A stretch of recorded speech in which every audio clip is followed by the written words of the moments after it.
جونې یوه نه یوه ورځ بدیږي. تر بالښت خو به نه ځینې جوړوو. زرغون وایي هلک په امریکا کې دی. هلک نه سړی. عمر ته یې مه ګوره، استراحت به یې. په امریکا کې به پر ارامه یې، دلته به نو څه شي کوې؟ مور انصاف هم ښه شی دی، د پلار پر ځای مې دی. نو ستا دغه پر ما پیرزو ده؟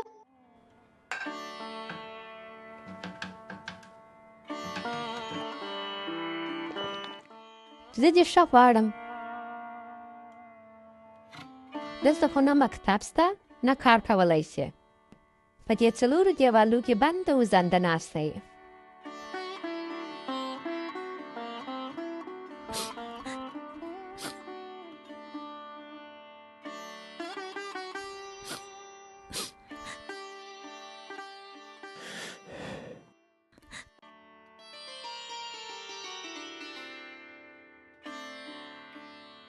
زرغونه زویه ته بند نه یې، آزاد مرغه یې، خو ازادي په دې معنا نه ده چې له لومو ځان ونه ساتي. په ژوند کې خطرونه سته، یو څه جرأت پکار دی. جرأت هم که په عقل او فکر نه وي حماقت دی.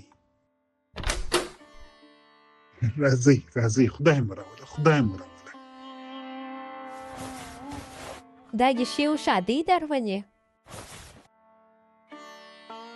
بابا ته اوس دې نرګسې ته وګوره، یو جرأت دی باید ویې کړې. جان محمد په امریکا کې اوسېږي، هغه د ګرین کارډ هم لري. زرغون لالا دې ښه وایي. بچو مه ژاړه، زه ژوندی یم، منې که دې مخ لا څوک وګوري.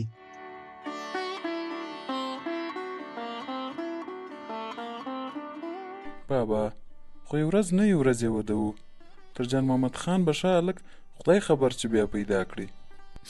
هغه هلک نه دی، لوی سړی دی، د پلار همزولی مې دی. یا د دوندې عمر نه دی خوره کوي. په امریکا کې به دې ژوند عملي کېږي. زرغون به هم بیا در وغواړې. خو بیا دې ورسې زرغون دې واده ورسره وکړي.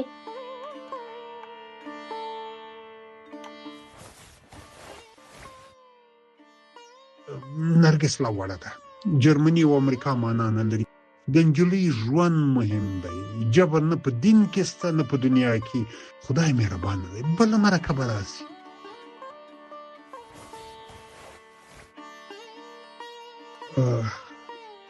چې د نرګس خوښه نه وي نوک به یې څوک ونه ګوري.